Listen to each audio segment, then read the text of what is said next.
As it's the first week of August, we'll be taking a break from our ongoing series about the early career of Dick Nunis and his time at Disneyland.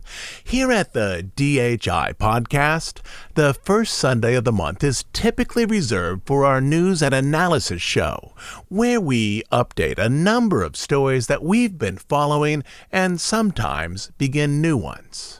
We'll take a look at the largest stories related to the Walt Disney Company and then discuss what they mean for the future of the parks, films, and other experiences. For me, this past month, the month of July, was not what I had expected. After a couple of years of vaccines and masking, I finally came down with COVID. I caught it from a family member who was visiting. I've been boosted twice, but the newest strain, BA.5, simply isn't stopped by the current vaccine. The one small bit of luck I've had in all of this was that back in June, for the first time, I pre-recorded some of the episodes for the following month. I recorded them early because I was planning to be in Florida to do research and interview some people. I was in Florida, but a lot of that research never happened due to COVID and hunkering down in my little COVID den for a while. But because I had pre-recorded some of the July episodes, our podcast was able to move forward mostly as planned. This is actually the first time I've been in front of a mic for weeks. Like a lot of people, my symptoms with COVID were reasonably mild. A fever, mind fog, headache, and a lingering cough that I haven't been able to ditch. I have asthma, and I was extremely grateful that the symptoms didn't settle into my lungs, which has been my main concern for the past couple of years. It settled more into my nose, with the sensations focused around my sinuses. I lost my sense of smell, but oddly kept my sense of taste. During my third day of symptoms, I was able to stick my nose down into a bottle of Downy Unstoppables, those potent fragrance beads that you add to laundry, and smell absolutely nothing. For a week or so, I could taste food without being able to smell it. Eating was an experience of taste, texture, and temperature without any aroma. For a while, it changed the way I related to some foods, though at this point, my sense of smell is at least partially back. My main after effect of COVID is a sense of exhaustion late in the day. In the morning, I feel pretty normal, though by 5 o'clock I'm ready for a nap and by 9:30 I'm ready for bed. Typically, during most of my life, I sleep for about 6 hours a night. But for the past few weeks, I've been sleeping for 10 or maybe even 11 hours. For me, in many ways, it feels like the after effects of having mono, which I had decades ago while I was in college, that sly hand of tiredness that grabs you late in the day. But all of that is neither here nor there, just a personal update. This coming week, I'll put together the next episode in the series on Dick Nunis, and I also hope to record a special episode for subscribers over on Bandcamp. As for today, we're going to talk about the trials and troubles that the Disney Company has faced largely in Florida during the first part of the summer. I'm feeling pretty good back in front of the mic. I'm going to record today's episode in little bursts, record a section or two, edit them, take a break, and so on. And I hope that no matter where you are, that you're doing good as well. And so if you're ready, here we go.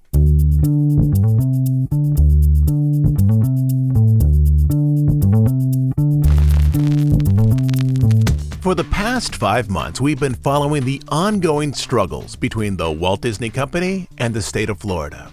Regular listeners here are familiar with the details, and the story now has many facets. A political battle, a recentering of a Disney division from California to Florida, the future of the Reedy Creek Improvement District, and the status of Disney's new CEO, who has supported many corporate changes, particularly with the parks that have proved to be unpopular with fans.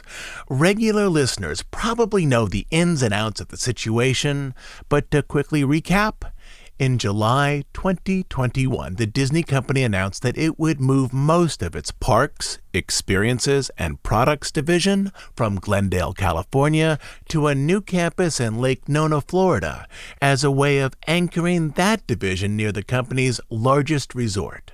The move involved elements of many Disney business divisions, including the cruise line Consumer Products Adventures by Disney, but most of the attention in the news was focused on Imagineering, a division that would move from their longtime home in Glendale to Central Florida.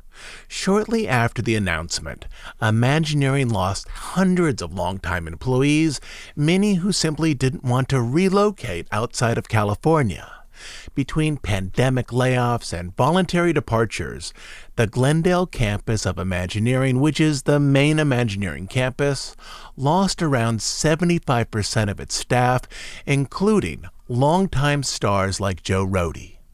While this move was still being arranged, the Disney company and the Florida governor engaged in a very public disagreement over what is commonly called the Don't Say Gay bill, with Disney exerting pressure on the Florida government to change a recently passed law in a show of support for Disney's LGBTQ cast members.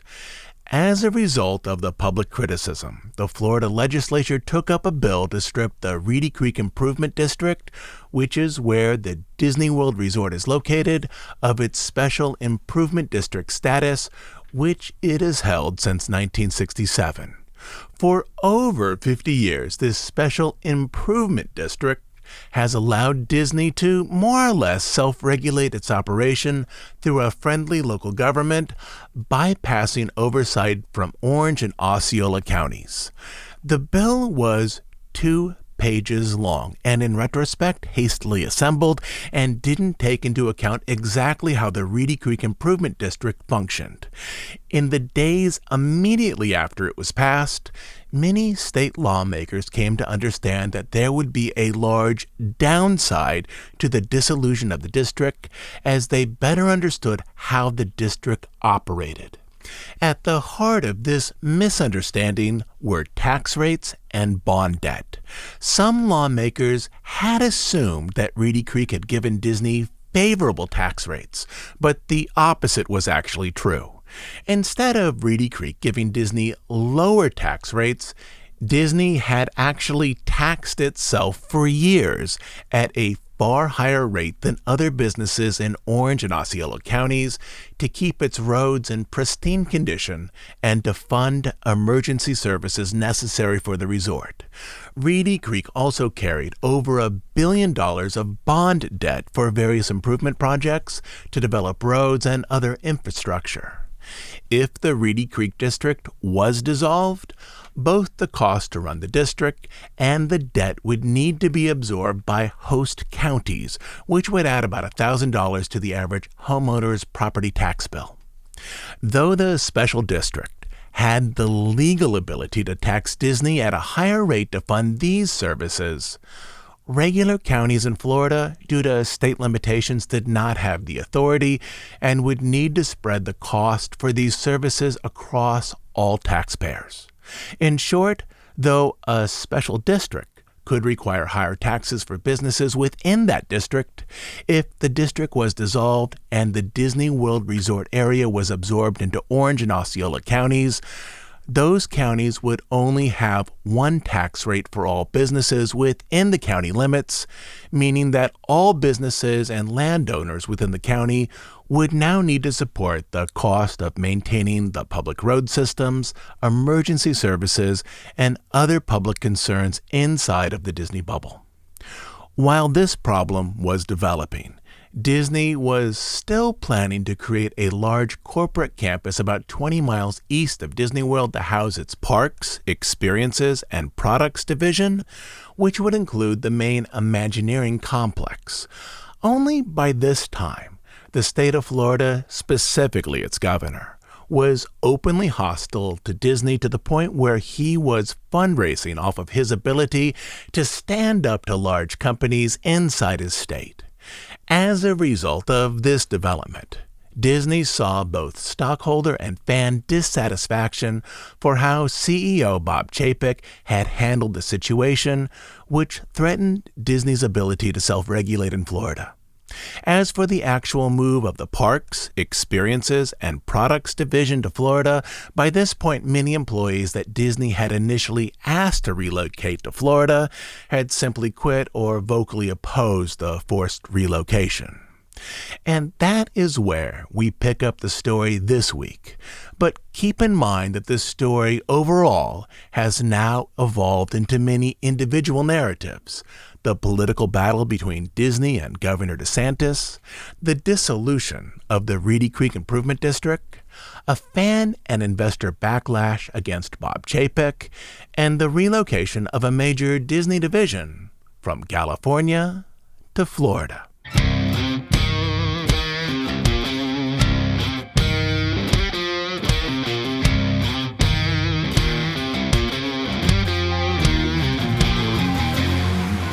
The proposed dissolution of Reedy Creek was deeply unpopular with most residents of Orange and Osceola counties, as they believed that, in all likelihood, they would need to pick up the cost of managing the Disney district once it was dissolved. Most visitors to the Disney bubble believe the entire area is owned and operated by Disney, but it's actually a careful division between Disney-owned land and Reedy Creek-owned land. For example, the smaller roads around the resort areas are owned and managed by Disney, but the larger roads, those that resemble state highways with overpasses, cloverleafs, and passing lanes, are owned and managed by Reedy Creek, just as they'd be owned and managed by a public government outside of the resort. One of the ongoing legal challenges to the dissolution of Reedy Creek is a lawsuit filed by citizens in Orange and Osceola counties who challenged the legality of the legislature's order to dissolve the district, as it would place an undue tax burden on them. The group was generally supportive of Reedy Creek and also supportive of the Disney effort to self-tax and self-regulate. On May 24th, another resident, James Pickett, joined the legal discussion, though not on the pro-Disney side. Whereas the initial group of residents claimed that Reedy Creek would be a tax burden on the counties, Pickett proposed that Reedy Creek would be a financial windfall, assuming that Orange and Osceola counties sold the land, or at least some of the land owned by Reedy Creek, and converted it into cash.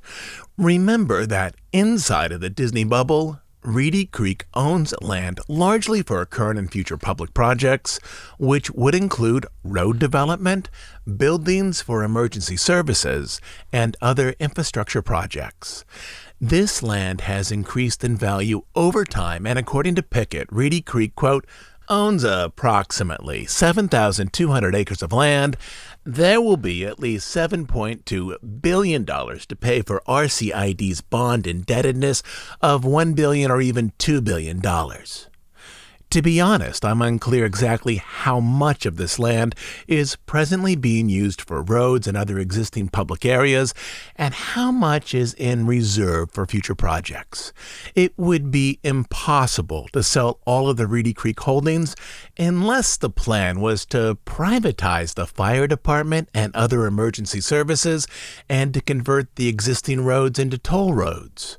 But the unused land, if sold or partially sold, would go to the highest bidder, which would allow almost any business to move inside of the Disney bubble, which Disney no doubt would try to prevent by any legal means.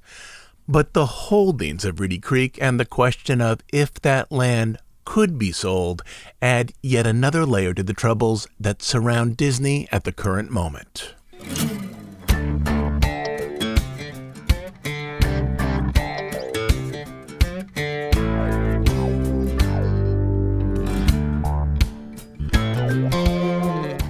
Though much of the attention concerning the Lake Nona campus was focused on Imagineers who refused to move to Florida, a number of Disney employees were interested in moving from California to Florida, partially due to the lower housing costs in Orlando.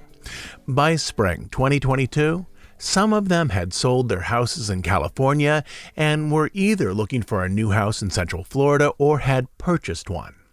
Back in October 2021, realtor Deanna Armel explained that Disney employees, quote, are starting to trickle in. You've got them coming in and purchasing.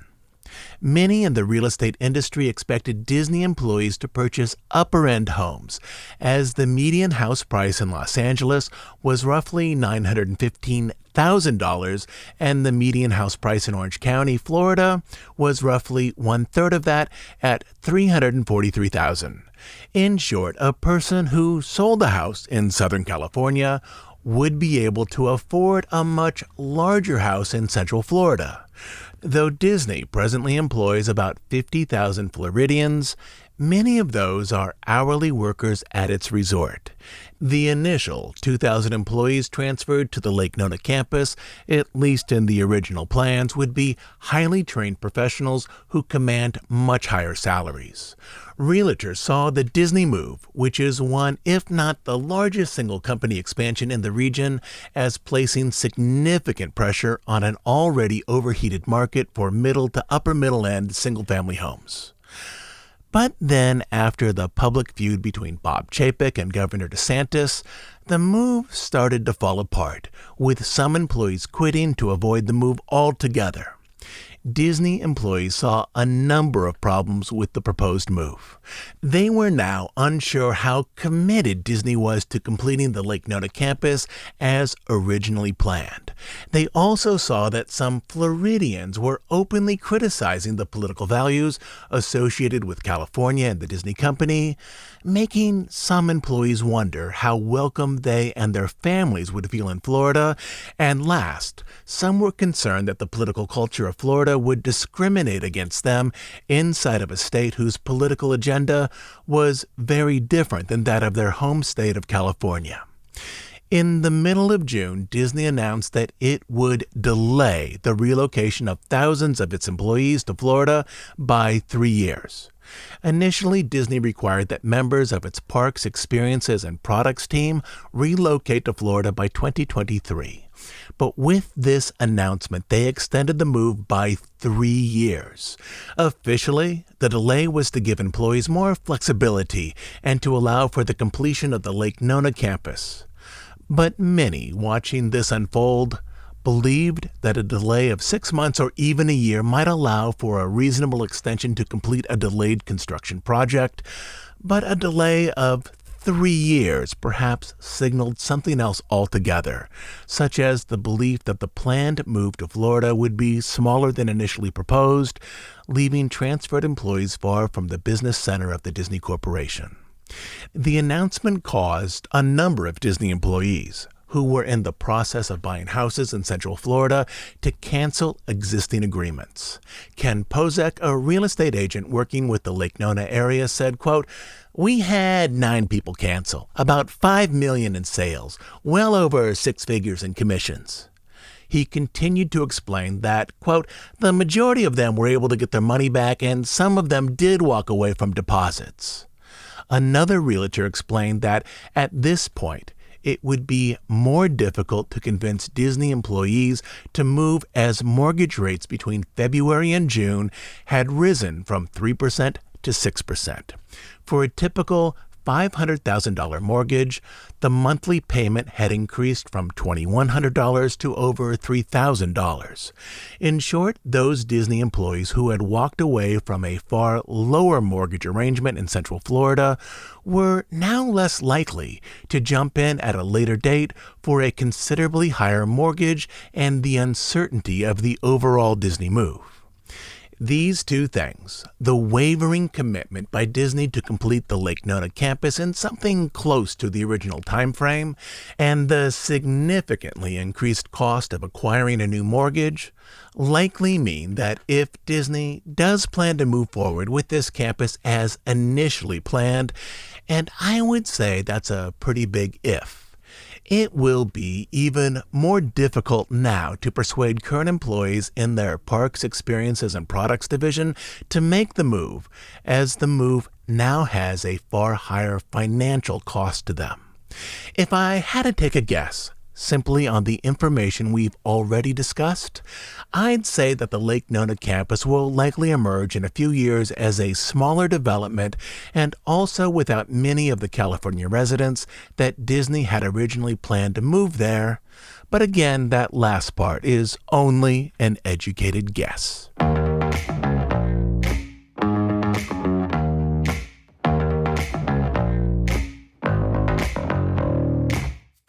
At the same time that Disney delayed the Lake Nona project by 3 years, Disney CEO Bob Chapek found himself once again at the center of an unflattering piece of investigative journalism, which pointed out that, at least according to journalist Nicole McElroy at Fortune magazine, that some in the company were concerned with Chapek's leadership style, which was focused on short-term financial gains rather than on strategies that would help the company develop over many years.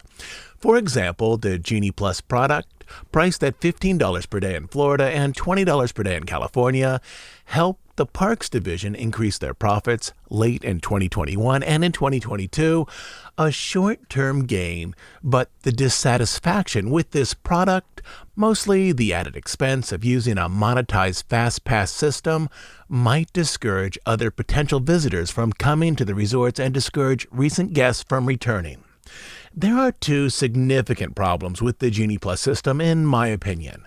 The first is that to use the system effectively, guests need to wake up at 6:55 each day they visit the parks to book their first Lightning Lane. Otherwise, they lose out on significant opportunities. It's possible to wake up a little later and still have a good spot in a Lightning Lane, but the optimal time is right before 7 a.m.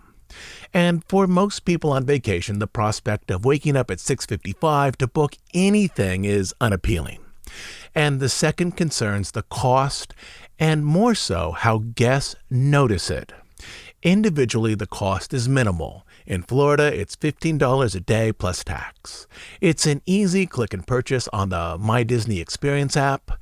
But then, 2 or 3 weeks later, after a guest returns home, they notice on their Visa bill a list of ticket-type service charges from Disney. For a family of 4 with tax, the charge is about $64 per day. If a family visits the parks for 5 days with Genie Plus, that translates into a series of 5 $64 charges or $320. When reviewing a Visa bill after a vacation and seeing a $150 charge for the Lucilier Steakhouse, a person might recall a lovely dinner, which is a specific and likely positive memory. But the Genie Plus charge doesn't bring back any specific memories. It's simply a way to bypass something unpleasant. Though for locals visiting Epcot to sample the food booths, Genie Plus may not be a necessity. I would say that for vacationing families at this point, Genie Plus is now a necessity at the Magic Kingdom and at Hollywood Studios to experience central attractions in a reasonable time frame. Genie Plus can easily be the difference between experiencing all of the rides and attractions at Hollywood Studios in 1 day as opposed to 2. And this additional charge that shows up after tickets are purchased is another element that can leave an unpleasant impression on guests and discourage future visitation. It can feel like a hidden cost, something that for vacationing families is almost surely necessary, but is not included in the upfront price for an already expensive experience. Social media is peppered with recent visitors complaining about this specific aspect of Genie Plus. Business strategies like this can contribute to short-term gains, but at the cost of long-term success.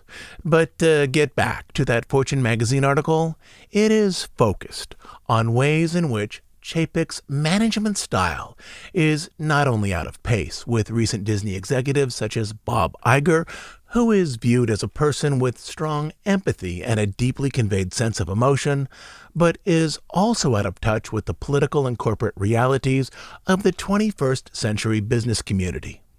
Journalist Nicole McElroy focused on the underlying personality differences between Bob Iger and Bob Chapek. In her estimation, Iger was able to present himself as an individual who emotionally connected with fans, understood others' hardships, and worked toward a specific large vision for the Disney company. Iger's vision specifically was to develop Disney into an entertainment conglomerate by acquiring Pixar, Marvel, Lucasfilm, and Fox, and then leveraging those assets to expand its parks and later launch its streaming service.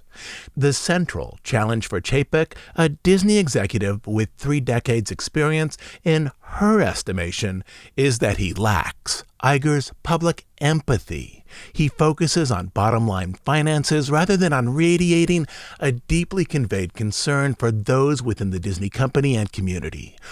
Also, he lacks a specific vision for how he wants to improve the company overall, or at least he lacks a popular vision for how he wants to improve the company, as some of this upcharging, like with Genie Plus, is certainly part of his financially focused plan. To put this simply, Chapek, by nature and interest, is more gifted with numbers and ensuring the company hits quarterly growth estimates than he is with relating to lead talent, connecting with fans, or engaging political and cultural situations that are now a necessary part of a CEO's duties. The article quotes business professor Allison Taylor, who teaches at NYU, and explains that Chapek is often out of step with other top CEOs. She adds, quote, "There is interesting data on how CEO job descriptions have massively changed in recent years. Less barking orders at the top, a lot more emphasis on EQ and networking and sustainability." She also defined how Chapek didn't match this new model of leadership. Quote, "Everyone maybe dropped the ball and got this old school guy," she said. "It's like they ignored the Disney EQ." Though Chapek and Iger weren't interviewed for the article, the journalist talked to many who had worked with both men. Among those was Jim Scholl, a recently retired Imagineer with over 3 decades experience at Disney, during which he presented ideas for park projects to both Bob Iger and Bob Chapek. Quote, "I would go into Bob Iger," Scholl explained, "and say, 'Hey Bob, I have a good idea based on a movie. It's family friendly and we can get it out there in 4 years.' He'd look at me and say, 'We need it sooner. Can you do this and this and this to get it there sooner?' He would be part of the process." In contrast, according to Scholl, Chapek was more focused on cost and delivery times and would kill a proposal unless it fit inside of a very specific cost parameter, whereas Iger could be convinced of a project's value if enough Imagineers supported it. Quote, "Chapek asked the type of questions you'd asked if you came from consumer products," explained Scholl. "He talked in units. I felt like he was trying to understand a very different business from what he was used to." The result of articles like this led to speculation that Chapek's contract, which ends in February 2023, might not be renewed. The downside to this speculation was an air of uncertainty around the future direction of the Disney company and the long-term stability of the current business strategies. For shareholders, this uncertainty about the leadership direction of the Disney company was particularly troubling, as in recent months, the Disney stock price had lost over half of its value, falling from a high of $197 in March 2021 to a low of $94 in June 2022. A few days after the stock hit this multi-year low in late June, the Disney board voted to extend Chapek's contract by 3 years. For stockholders, the extension of his contract would hopefully bring stability to the executive wing of the Disney company, even if it was an unpopular decision with the fan community. Quote, "Disney was dealt a tough hand by the pandemic, yet with Bob at the helm, our businesses, from parks to streaming, not only weathered the storm, but emerged in a position of strength," said board chairman Susan Arnold. "In this important time of growth and transformation, the board is committed to keeping Disney on the successful path it is on today, and Bob's leadership is key to achieving that goal. Bob is the right leader at the right time for the Walt Disney Company, and the board has full confidence in him and his leadership team." The SEC filing released in July defined the new 3-year contract as beginning during the summer of 2022, quote, to extend the term of Mr. Chapek's employment agreement with the company to 3 years, beginning from July 1st, 2022. The filing also revealed that his performance bonus was increased from $15 million to, quote, a long-term incentive award having a target value of not less than $20 million annually. The proportion of his long-term incentive award comprised of performance-based restricted stock units will be increased to 60%. As usual with bonuses, there is no minimum guaranteed, but the bonus is tied to his performance. These bonuses would be beyond his base salary of $2.5 million. By this point, though, Chapek's critics weren't only those in the fan community and those in the more creative fields at the Disney company. The critics purportedly included Bob Iger, the former CEO who had given Chapek the top position as he announced his own retirement. In a Business Insider article published on July 14th, shortly after the extension of Chapek's contract, Iger's purported views were made public. Iger explained that he had imagined his final months at the company as a slow departure as he handed control over to Bob Chapek. Quote, instead, journalist Claire Atkinson reported, according to several Disney sources and others familiar with Iger's thinking, the executive spent 2020 and 2021 watching COVID-19 devastate the company he had led for 15 years and regretting what he has called one of his worst business decisions, the selection of Bob Chapek as his successor. The transition didn't roll out as Iger had planned, and he remains unhappy with how it was handled, said one person closely familiar with his thinking. Chapek and Iger had different ideas about how to handle COVID, how the company should be structured, and where Disney's politics should be. They even had different corporate advisory teams, sometimes working against each other.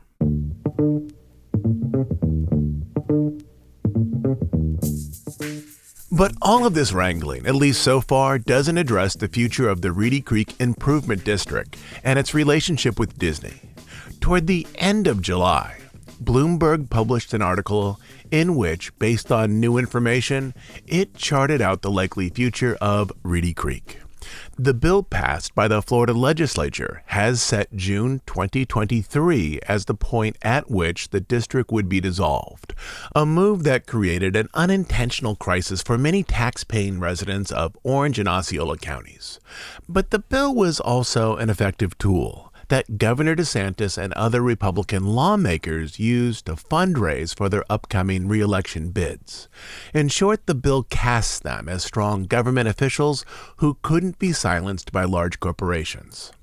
As we've discussed on earlier episodes, because of this, any compromise between Florida and Disney over Reedy Creek likely wouldn't be enacted until after the November elections, as a compromise would undercut the image of uninfluenced determinism embraced by officials who were partially campaigning on cultural issues related to the Reedy Creek bill.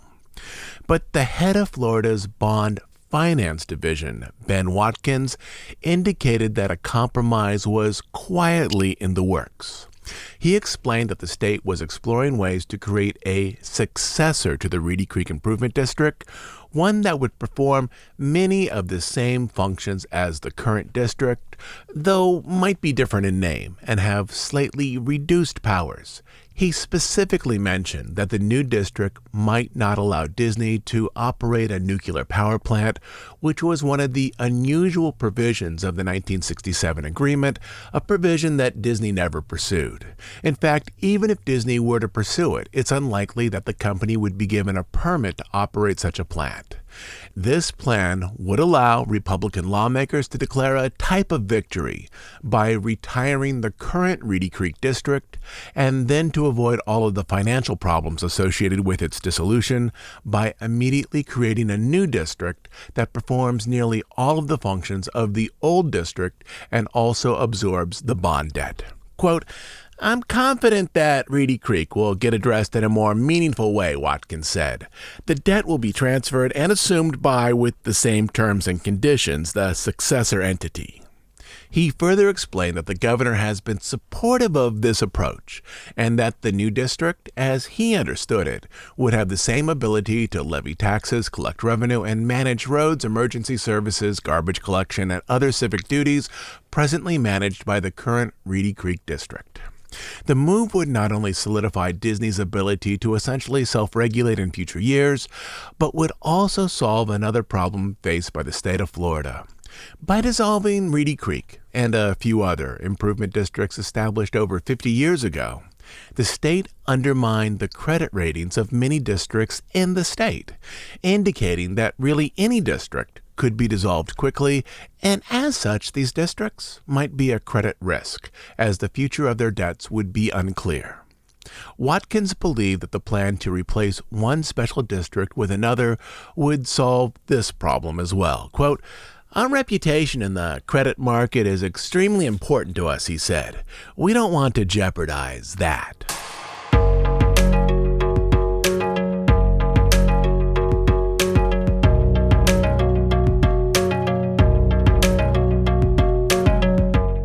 There is one last story in this month's update, which centers on the rising competition between Disney and Universal in Florida.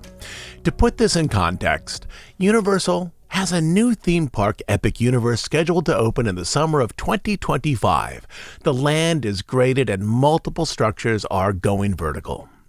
At the moment, Disney World has the Tron Coaster, likely opening in 2023, a retheming of Splash Mountain, keyed to the Princess and the Frog, optimistically pinned to, quote, late 2024, and nothing announced for 2025.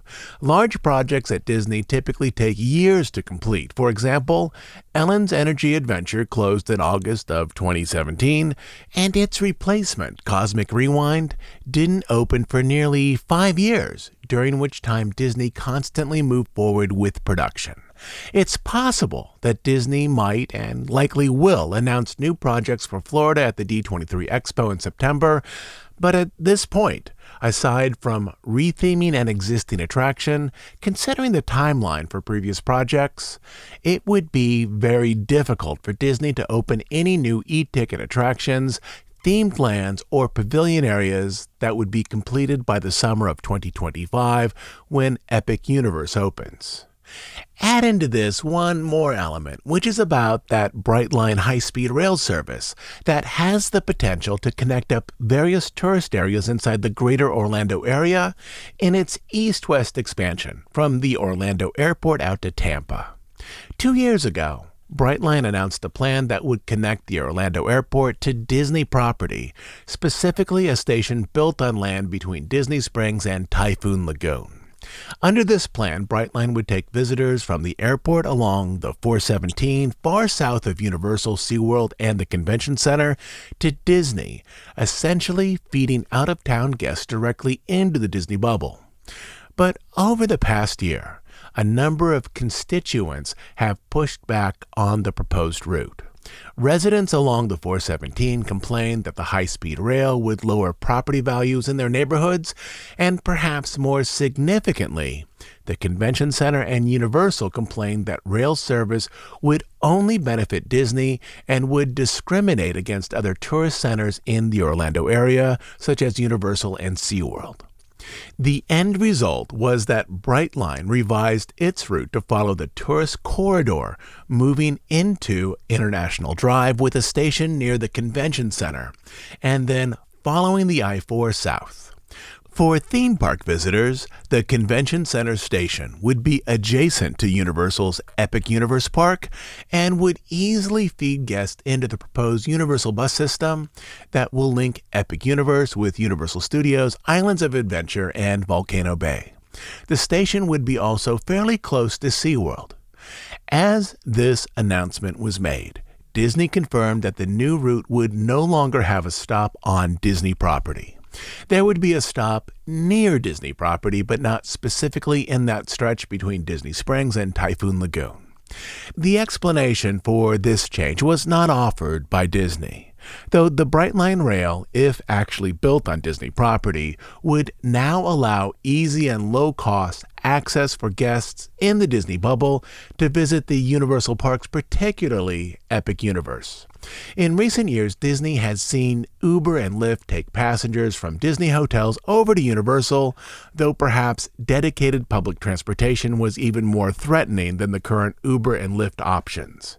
As a result, Orlando will now have rail that feeds guests into the Universal system, but not directly into the system over at Disney. It's possible that Disney might expand its bus service to take guests from a station near Disney Springs over to Disney property, but no arrangement covering such a proposal has yet been announced. In years past with Magical Express, Disney had a way to bring guests into its property and essentially keep them there. Sure, they could still Uber over to Universal, but that required effort and some planning. Now, with this rail system, a new type of advantage might be falling to Universal. Universal hotels are less expensive than Disney hotels. Universal will soon have a rail system to connect their resorts and at least one of their parks with the International Airport at Orlando. And Universal will have the newest park in the Orlando area, at least directed at adults. The first major theme park opened in the area since the debut of Animal Kingdom back in 1998. I should point out that though the Brightline expansion likely won't open until after the premiere of Epic Universe, this new park will partially define the theme park terrain in Central Florida for the next decade, which will be supported by convenient rail service. Chapek has been repositioning the Disney Resort in Florida to cater more to traditional tourists. For example, Genie Plus offers very little to local residents visiting a park for an evening out, but offers a significant benefit for out-of-town guests planning to spend entire days at Disney theme parks. But this is also where some of those overly cost-conscious short-term evaluation methods favored by Chapek might cost the company significant income in years moving forward. Disney, at least with the material announced right now, doesn't have an answer for Epic Universe. At D23 in September, the company might announce a new World Showcase Pavilion and 2 or 3 unrelated attractions. But will that be enough to compete against Universal, which will have a new theme park with 4 themed lands, each of which containing multiple attractions? Add into that, guests will have easy rail access to this new park from the airport and likely find lower-priced rooms at Universal than at Disney. Disney has a far larger pool of hotel rooms than Universal, and it needs to fill them to maximize profits. But we might be at the point where some of the familiar formulas are changing. For years, Disney tried to prevent guests in the Disney bubble from jumping over to Universal for a day or two while staying on Disney property. But perhaps in the near future, Disney might find that some of its regular guests are staying at Universal and then jumping over to Disney parks for a few days, as it's more cost-effective and it's closer to the newest attractions.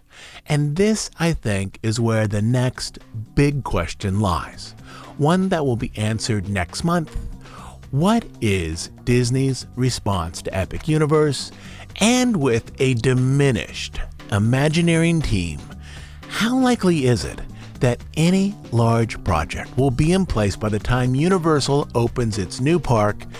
And how effective will these additions be to keeping the Disney hotels and restaurants full, even as their main competitor gains ground in the Orlando tourism market? I'll be back next week with a new episode that continues the story of Dick Nunis and the early years of Disneyland and explores how Nunis becomes one of the key people to bring forward Walt's ideas concerning the Disney parks. As you know, we're an ad-free, listener-supported podcast. Without subscribers, we would simply cease to exist. We do just 2 things: deep dives on stories related to the history of the Disney studio and parks, and news and analysis of current events as they relate to the Disney company. If you enjoy these episodes, you can support our efforts to preserve and present the history of the Disney Company by becoming a monthly Bandcamp subscriber. On Bandcamp, you'll find dozens and dozens of extra episodes. But the best reason to subscribe is to make sure that this podcast continues to exist. You can subscribe at dhipodcast.bandcamp.com. I'll also leave a link down in the show notes. Until next time, this is Todd James Pierce.